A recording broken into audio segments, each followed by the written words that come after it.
नमस्कार मित्रांनो, फिल्मी ट्रेंड मराठी चॅनलवर आपलं स्वागत आहे.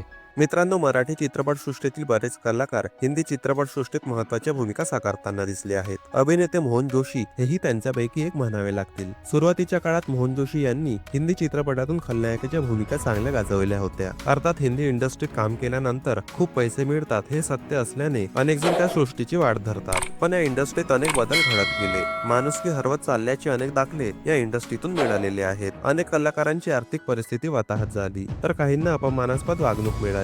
पण मोहन जोशी यांनी हिंदी इंडस्ट्री सोडल्याचे कारण नुकत्याच दिलेल्या मुलाखतीत सांगितले आहे. मोहन जोशी सांगतात की ए.के. हंगल यांचं काय झालं, भारत भूषण भगवान दादा यांना शेवटच्या दिवसात इंडस्ट्रीने बाजूला टाकलं. भगवान दादा अवॉर्ड स्वीकारताना तर म्हणाले होते की हेच जर मला आधीच दिलं असतं तर माझ्या औषध खाण्याचा खर्च निघाला असता. त्यामुळे या इंडस्ट्री बद्दल मनात एक तीड बसलीये. मी दिवसा 2 शिफ्ट करायचो, पण यामध्ये अनेकदा तोचपणा येऊ लागला. तिथल्या लोकांचा कंटाळा आला मला. ती माणुसकी सोडलेली लोक आहेत. उगवत्या सूर्याला नमस्कार करण्याची तिथे पद्धत आहे. त्यामुळे इंडस्ट्रीत काम करायचं नाही असं ठरवलं. मोहन जोशी यांनी विविध माध्यमातून मुसाफिरी केली आहे. ट्रक ड्रायव्हर, खासगी नोकरी, नाट्य परिषदेचे अध्यक्षपद आणि अभिनेते अशा भूमिकेतून वावरत असताना अनेक हसता खाल्ल्या. प्रामाणिकपणे काम करूनही ठराविक लोकांनी त्यांना नावं ठेवली. पण या प्रवासाने खूप काही शिकवण दिली असे ते सांगताना दिसतात.